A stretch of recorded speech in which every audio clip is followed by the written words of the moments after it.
My name's Gus. I'm 36, single, no kids, living a quiet, low-profile life. If you asked my parents, Ron and Marlene, who their son is, they'd probably list my brother Evan first. He's the golden boy, 2 kids, married to the picturesque Zoe, a successful face of the family who plays into every expectation they've ever had. Meanwhile, I've always been different, quieter, more reserved. I work in IT, love photography, keep to myself. And I've never really been the one they brag about to the neighbors. But still, I show up to Sunday dinners like clockwork. That's our family ritual, something my parents insist on maintaining as a facade of unity. I bring a bottle of wine, help set the table, make small talk. Usually I'm invisible, but that night they made it very clear where I stood. Dinner itself was the usual noise. Ron talked about his rental properties as if he were a mogul. Marlene fluttered between the kitchen and dining room.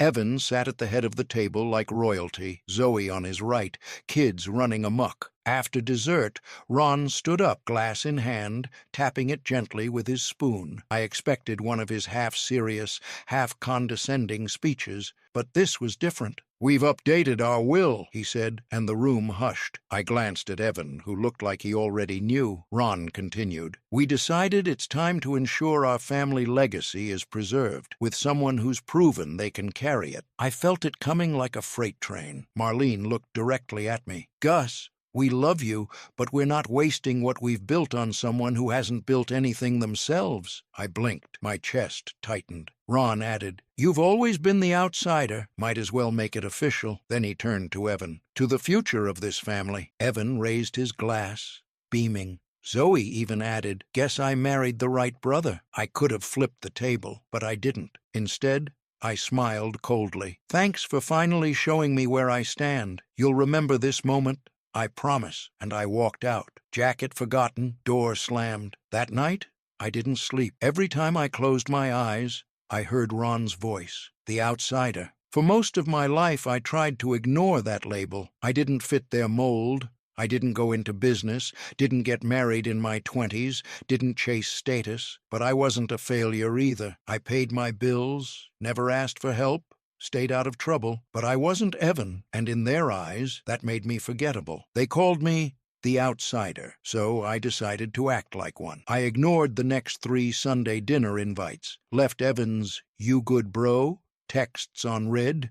Even when Marlene called a week later, I let it go to voicemail. She left a half-hearted message about cooling off, but something had changed in me. I stopped pretending to be the one chasing their approval. I started looking into things, not to get revenge, but to understand. Ron's real estate empire, for instance, it wasn't as shiny as he made it seem. He always bragged about building from nothing. Truth? He inherited 2 properties from Marlene's uncle, leveraged those into a handful of rentals, and let Evan manage them. I'd never been involved, was never invited, but I started paying attention, drove past some of the rentals, grass overgrown, gutters hanging off.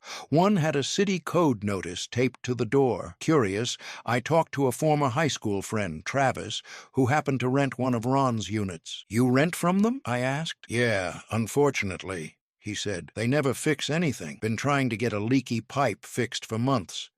Evan just sends me boilerplate texts." That got my gears turning. So I did some digging, checked county property tax records. One house was behind. Another had complaints filed with the city for unsafe conditions. Ron's empire wasn't stable. It was a facade. And Evan, their future, wasn't managing anything. He was tanking it. Weeks later, I showed up at a birthday party for one of Evan's kids, just for appearance. He acted like we were best friends, but I saw him stressed, pacing, checking his phone, snapping at Zoe.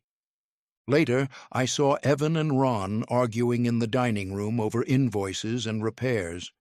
Ron's voice carried through the hallway. "You said you could handle this." "I didn't sign up for full-time babysitting of these dumpy houses." "You wanted this. You pushed for the will." They went silent when they saw me. I smiled. "Having fun with the legacy?" Ron didn't reply. I went home and began quietly connecting with a few tenants. offering friendly advice, how to report violations, where to find legal support. I wasn't sabotaging, I was simply encouraging transparency. Calls started coming in, first from Zoe. "Evan's stressed," she said. "He's trying so hard." "He's the chosen one," I said. "Let him figure it out." Then Ron left a message. "You don't need to interfere." Interfere? 2 months later, fines started stacking up. One house had to be vacated temporarily. Another was flagged for major repairs. Evan's panic turned into desperation. Then I made my move. The Crown Jewel property, the one Ron loved to show off at Christmas, went up for sale. Quietly. They needed to cover tax penalties. I made an offer, through a friend. A week later, I owned it. They didn't know, not right away. Then Evan showed up at my door, eyes bloodshot, hair disheveled. "You bought it?" he asked. "I did." He slammed his fist against the railing. "This is petty." "No," I said. "It's poetic." Marlene sent a letter, handwritten, pleading. "Please talk to us. Please." Ron called next. "We made mistakes." I didn't answer, because this wasn't just about the money, or even the insult. This was decades of being overlooked. This was every birthday they forgot, every promotion they dismissed, every time I was the afterthought. I didn't destroy their empire. They handed it over to someone who couldn't manage it, and it collapsed. One night, I drove past the property I now owned. Ron was standing outside, just staring. I didn't wave. Now they text, call, even show up at my place.